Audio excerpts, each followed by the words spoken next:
그런 분이 계시더라고요. 백원자가 언급하는 힘의 세기가 자세히 어떤 것인지 궁금하다.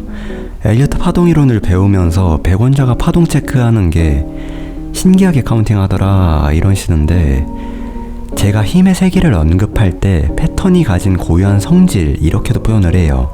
다 책에 있는 내용이지만 책을 읽지 않고 제 영상만 보시는 분은 이게 무슨 표현인지 모르실 것 같아요.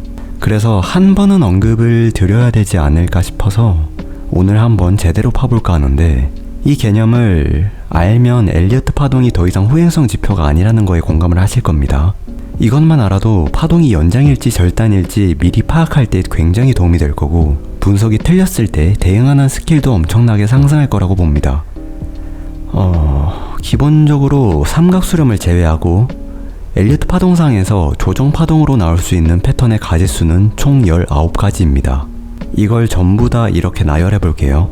위에서부터 아래 순으로 1번이 가장 힘의 세기가 강한 파동이고 19번이 가장 약세한 파동입니다. 힘의 세기가 강하다는 의미는 같은 수준의 다음 파동으로 이 패턴이 되돌려질 수 없다는 걸 의미해요. 먼저 3중 지그재그, 3중 조합, 3중 플랫은 레이블을 WX, YX, Z로 표기합니다. X파는 이전 파동의 피보나치 0.618을 넘기지 못해요. 이러한 파동들은 확산 엔딩 다이고날의 마지막 파동이 아니고선 다음 파동으로 절대 되돌려지지 않습니다.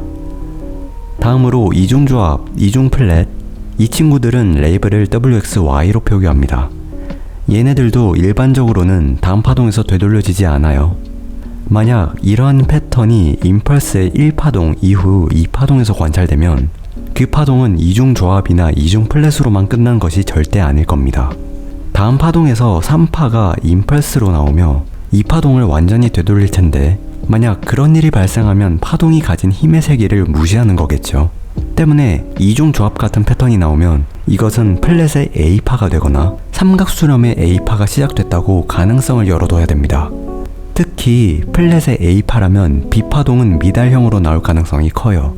즉 피보나치 0.618에서 0.8 정도의 구간 안에서 B파가 마감될 가능성이 큽니다. 이중조합이 나온 이후 러닝 플랫 같이 B파동이 A파를 넘기는 플랫은 나올 수가 없습니다. 만약 임펄스의 4파에서 이중조합 패턴이 발견되면 5파는 절단으로 나올 가능성도 열어두실 수 있겠습니다. 아무튼 이중조합 패턴 이후에는 이 패턴이 되돌려지지 못할 거라는 시나리오를 항상 짜두셔야 돼요. 아시겠죠?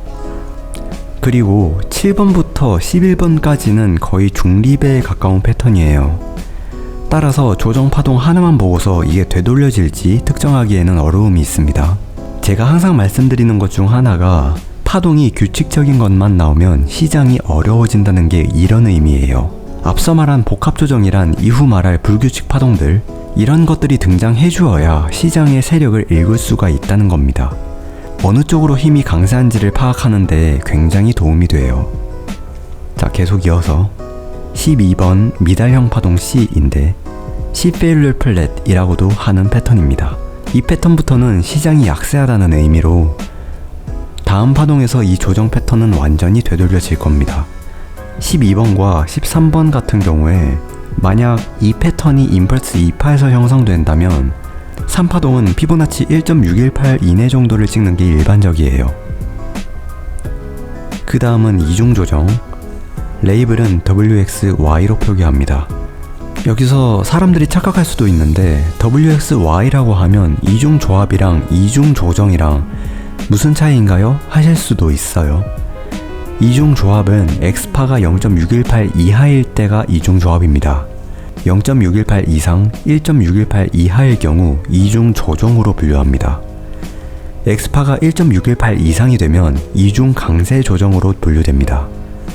당연히 X파가 클수록 추세의 힘이 반대 방향으로 강세하다는 의미예요. 이중 조정, 3중 조정 또는 러닝 플랫 같은 게 나오면 시장이 완만하게 횡보하는 형태를 띄울 겁니다. 근데 이러한 파동들은 대체로 시간 조정의 힘을 빌려 향후 나올 방향성에 강력한 힘을 실어주는 역할을 해요. 때문에 이 파동 이후에 나올 다음 파동은 높은 확률로 연장이 나올 거라고 보셔야 됩니다. 임펄스 1파 이후 2파에서 이중 조정이 나오면 3파는 피보나치 1.618을 뛰어넘는 연장 파동이 될 거예요.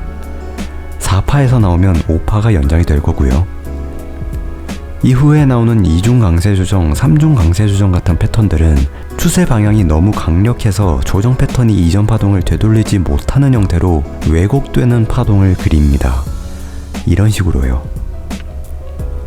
제 영상에서도 종종 설명을 드렸는데 2중 강세 조정이 나올 수 있는 유일한 위치는 임펄스의 2파동 뿐이에요. 왜냐면 이후에 나올 파동은 미친듯이 연장되기 때문에 이걸 커버할 수 있는 건 임펄스 3파 연장뿐이고 조정 패턴에서는 존재할 수가 없기 때문입니다. 일반적으로 2파에서 2중 강세 조정이 나오면 1파 대비 3파는 피보나치 2.618을 넘어서는 게 보통입니다. 3중 강세 조정도 마찬가지예요. 자, 이렇게 오늘은 삼각 수렴을 제외한 조정 패턴으로 나올 수 있는 모든 경우의 수를 체크해 보았고 각 패턴들의 고유한 성질, 힘의 세기를 얼마나 내포하고 있는지 간략하게 알아보았어요. 이 내용을 몰랐던 분들은 임펄스 연장에 대해서 지금까지 아무런 대응을 못하셨을 거라고 봅니다. 그저 파동이 다 완성된 후에 아, 이거는 5파 연장이었네 이렇게 체크를 하셨겠죠. 그런데 4파의 움직임을 보고 이제는 5파가 연장이 될지 절단이 될지 우리는 파악을 할 수 있게 되었습니다. 그리고 파동 완성 후에 보다 정확한 검산도 가능하게 되었어요. 엘리어트 파동을 공부하면서 이 내용을 처음 들으신 분들이라면 진짜 반성하셔야 됩니다. 그냥 오늘 말씀드린 내용들 L파를 쓰신다면 당연한 내용들이고 책에 있는 그대로의 내용이에요. 이거를 모르고 지금까지 매매를 하신 거면 진짜 모양으로 끼워 맞춰서 억지 카운팅을 했다고 밖에 설명이 안 되거든요. 그만큼 기본적인 내용이라서 오늘 다시 한번 강조드립니다. 엘리어트 파동 이론은 파동 모양만 보는 게 아니라 철저하게 시장 심리를 읽고 해석하는 지표예요. 시간과 가격에 따른 힘의 강도를 체크해서 그만한 비율을 먹는 매매법이기 때문에 정확한 타점에서 치고 빠지는 다른 매매법과는 결이 다릅니다. 승률보다는 손익비가 우선시되고 한 포지션의 승률보단 구간 내 승률을 높이는 데 더 집중하셔야 됩니다. 개인적으로 L파가 후행성 지표로 무시되는 이유에는 이게 가장 크다고 생각해요. 적중률을 우선시하고 싶으시면 L파를 쓰지 않는 것이 맞습니다. 그냥 개개인의 취향과 능력이 다 다르듯 본인한테 맞는 방식을 쓰시면 돼요. 무슨 매매법이 맞다, 틀리다 하면서 서로 무시하고 싸울 필요가 없다는 겁니다. 오늘의 분석은 여기까지입니다. 백운주였습니다.